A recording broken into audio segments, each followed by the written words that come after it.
ساتوی پسرو وینو دا د شهیدانو کور دا د باتورانو کور دا د باتورانو کور دا د باتورانو کور دا د باتورانو کور ساتوی پسرو وینو دا د شهیدانو کور دا د باتورانو کور دا د باتورانو کور دا د باتورانو کور دا د باتورانو کور د لویریا په سپیڅلي نامه سلامونه سره مشایزه عبدالمتین ستانکزی د دې ساعت خبرونه تاسو ته وړاندې کوم د علي قدر امیر المؤمنین د فرمان له مخې مولوي عطاالله په شمازون کې د پوځي اصلاحي کمیسیون د مسؤل په توګه معرفي او په کار یې پیل وکړ.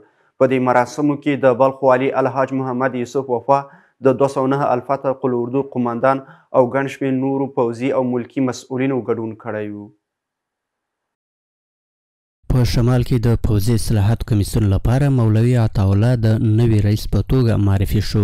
د نوموړي د پیژندنې پر مهال مولوي احمد الله شادان څرګنده کړه چې دغه کمیسیون د علي قدر امیر المؤمنین حفظه الله په حکم جوړ شوی او د مشرتابه لخوا د تصویب شوي ځانګړې کړنلارې له مخې د دفاع وزارت، کورنیو چارو وزارت او د استخباراتو د عمومي ریاست په چوکاټ کې فعالیت کوي. دا کړنلاره په 23 مادو او 4 فعالیتونو کې تنظیم شوې ده. هغه زیاته کړه په سرحدي ولایتونو او زونونو کې د دې کمیسیونونو له جوړېدو څخه موخه د مجاهدینو په نظامي چارو کې د اصلاحاتو راوستل دي او په بلخ ولایت کې چې د شمال زون له سترو ولایتونو څخه شمیرل کیږي د استخباراتو ریاست، امنیه قمانداني او 209 الفتح قل اردو د پوځي اصلاحاتو کمیسیون د څارونکو بنسټونو په توګه معرفي شوي دي.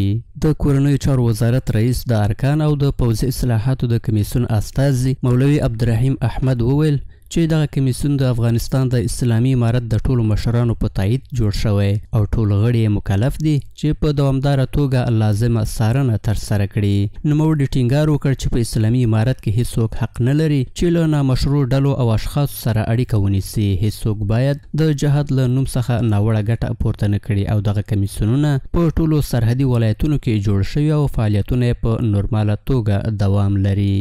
د غونډې په پای کې د بلخ ولایت مقام د کارکونکو چارو رئیس مولوي بخت محمد مومنیار د شمال زون د نظامی اصلاحاتو کمیسیون د مسؤل په توګه د مولوي عطاالله د ګمارنې فرمان ولوست او ټولو مسؤلینو نوموړي ته د دندې په ترسروي کې د بریالیتوب دعا وکړه.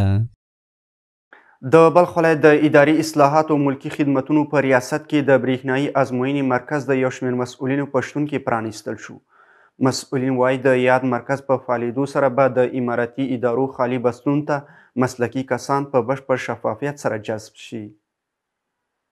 د بلخ ولایت د اداري اصلاحاتو او ملکي خدمتونو په ریاست کې د بریښنایي ازموینې مرکز پرانیستل شو.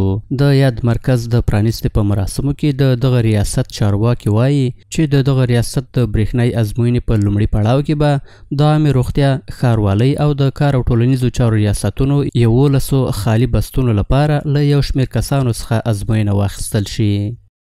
دا مرکز د دې امتحاناتو دا نه پاکستان لري، نه ازبکستان لري، نه تاجکستان لري، خو افغانستان کې دغه مرکز د امتحاناتو دا وجود لري او په دې باندې د موږ مشران ډیر زیات کوشش کوي. اوس د مرکزونه پر حاله په افغانستان کې فعال دي، نو دا ټول افغانستان کې 2 مرکزونه به نور فعال سره نو په افغانستان کې کوشش کوو چې د امتحانات دا داسې شفاف سي چې هیڅ چاته د یوې ذرې شکایت کې پیدا نه شي. سره په مجموع کې 11 بستونه دي د سیاتامي محترم ریاست، همداسې د ښاروالۍ د IFMS بس ده او همداسې د کار امور اجتماعي د حرفوي د استادانو یعنې د هغې لپاره هغه بستونه دي چې د 15 بستونو امتحان نن اخیستل کیږي او 6 بستونه به انشاءالله سبا اخیستل کیږي. انشاءالله تعهد زیات دی او په عوامو ملګرو کې چې دی مسلکیتوب زیات دی، نو دا دواړه چې سره ګډ کړو د اداره مخته یوسو بیا به انشاءالله د زموږ تاسو حکومت چې 40 کاله شاته پاتې دی دا به 40 کاله بیا مخته راشي. نو کوم ملګري که دلته امتحان ورکوي هغه د 100% کې موږ اطمینان ورکوو چې انشاءالله د هغو به یوه فصل کې یوه حصه هم حق هم نه ضایع کیږي.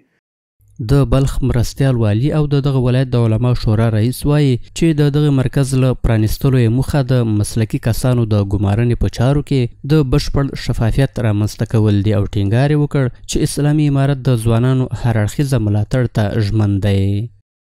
در نظام اسلامی که ما و شما کوشش بکنیم که نظام را قوی میسازیم و قویتر میسازیم. در هر بخش ما و شما ضرورت دارم و نیازمند است و نفر مسلکی چه ضرورت دارم. واضح خاطر که چون که همگی ما و شما هماهنگ شده، اتفاق و وحدت شده، همین نظام را پیش ببریم، همین نظام را قوی بسازیم، همین کارهای اداری خود صحیح یاد بگیریم و شفافانه و مخلصانه حرکت بکنیم. شما یک فردی از نظام اسلامی هستین.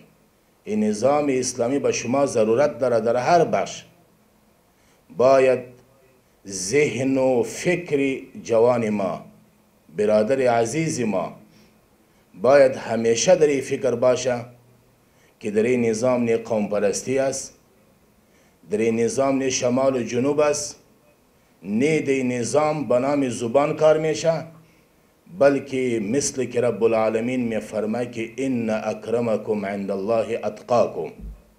ورته مهال یادو بستونو ته نوماند کسان چې د بلخ ولایت د اداري اصلاحاتو ریاست د برېښنایي ازموینې د مرکز د جوړېدو په اړه خوښي څرګندوي او په نورو ولایتونو کې هم د دغه ډول مرکزونو په جوړېدو ټینګار کوي. تشکر میکنیم از امارت اسلامی که این پروسه را روی دست گرفته و برای خصوصا برای تحصیل کرده های افغانستان این پروسه را روی کار کرده و ما باید تشکری بکنیم و خوشحال باشیم که دیگه ما با این پروسه میتونیم حق خود بگیریم. ما از این پروسه بسیار خوشحال هستیم و انشالله امیدوار هستیم که همین پروسه ادامه پیدا بکنه در دیگه بخش هم و ما بسیار از این راضی هستیم از این پروسه که فعال شد. د بلخ ولایت د اداري اصلاحاتو او ملکي خدمتونو ریاست د برېښنایي ازموینو څنګه په داسې حال کې فعالیږي چې د شته شمیرو پر بنسټ د بلخ د اداري اصلاحاتو او ملکي خدمتونو ریاست په تیر یو کال کې د دغه ولایت په ادارو کې 415 کسان په نابرېښنایي ډول د استخدام له ازموینې وروسته په دندو ګمارلي دي. په مزار شریف ښار کې د بې کیفیته او تاریخ تیرو توکو د راټولولو کمیسیون د مزار شریف ښار له یو شمېر هټیو څخه څارنه وکړه او ټینګار یې وکړ چې باید هټیوال بې کیفیته او تاریخ تیره توکي ونه پلوري. د بلخ ولایت د صنعت او سوداګرۍ خونې ریاست د رئیس په وینا دغه کمیسیون د بلخ ولایت مقام په ځانګړي هدایت جوړ شوی چې د 14 امارتي ادارو استازي پکې ګډون لري. دوی مکلف دي څو د مزار شریف ښار له ټولو هټیو څخه څارنه او نظارت وکړي. نوموړي دغه راز ټینګار وکړ چې باید ټول هټیوال د مزار شریف ښاروالۍ له نښلیکونو سره سم خپل پیر او پلور وکړي. د جناب والي صاحب هدایت دا و چې کچیر بیا هم داسې یو څه ځینې خلک پیدا کېږي چې هغه د دغه نقلنامو څخه په تخلف باندې کار کوي، په هغه صورت کې د هغه دوکانونه مهرلا کېږي تر امر ثاني پورې. نو هیڅ چاته دا اجازه نه ورکوو چې الحمدلله چې په بلخ ولایت کې داسې یو کار وشي چې یا تقلبي بې کیفیته خراب مال یا هغه د نرخنامې څخه د تخلف په صورت کې به د دوی سره هغه دغه چلند کېږي او عدلي او قضایي ارګانو ته به هم معرفي کېږي، دوکان به هم مهرلا کېږي. بلخوا بیا د مزار شریف ښار یو شمېر هټیوال د بلخ ولایت مقام له دغه نیک اقدام د ستاینې ترڅنګ ټینګار کوي چې د مزار شریف ښاروالۍ د نرخنامو له اصولو سره به سم خپل پیر او پلور کوي. دیگه هر ماه شروع ما که میشه نرخنامهشون از طرف شارولی میای برای ما هم دیگه کل فروشاتمون مطابقه همون نرخنامه است. اون خودشون آمدن چک کردن، رضایت هم نشان دادن، خرید بینن. دیگه یک برنامه بسیار خوب است. در این ماه مبارک رمضان کسی بس توانش میرسه، کسی بس توانش نمیرسه. از خاطر دیگه ما بسیار راضی هستیم ازشان تا جایی که همراه ما بسیار همکاری هم میکنن. ما خوش هستیم از کمیسیون که میاد نظارت میکنه، نرخ‌ها هم در 20 روز بعد یک ماه بعد نظارت میکنن، نرخنامه میدن. ما از خوش هستیم.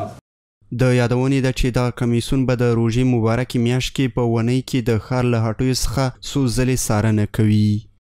د بلخ ملي تلویزیون قدرمنو لیدونکو دا د دې ساعت خبرونه تر بیا ښې چارې.